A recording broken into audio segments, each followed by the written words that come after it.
Sarsyadong tilapia tapos nilagyan ko ng gulay. Siguradong magugustuhan yan ng mga bata lalo na kung mahilig sila sa may sabaw.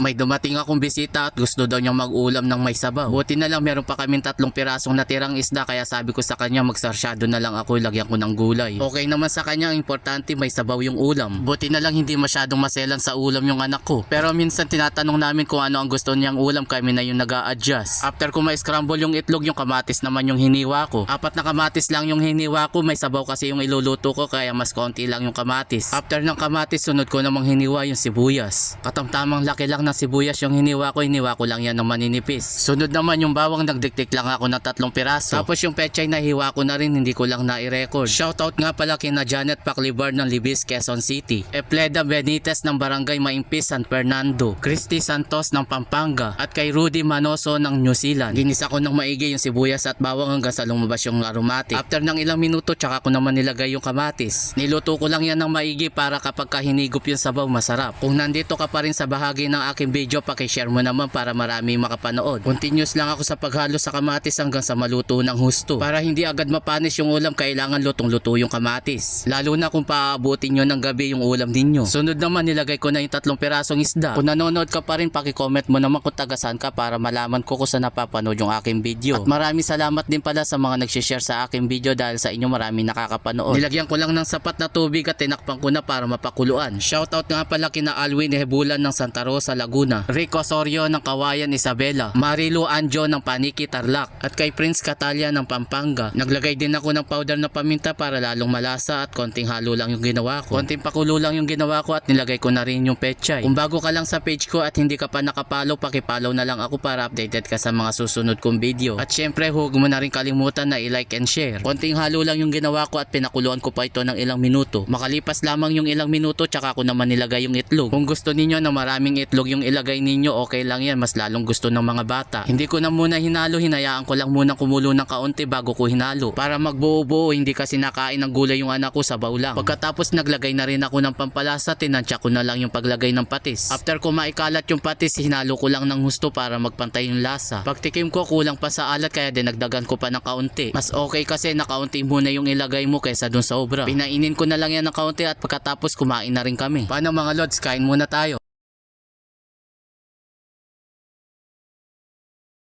Yan.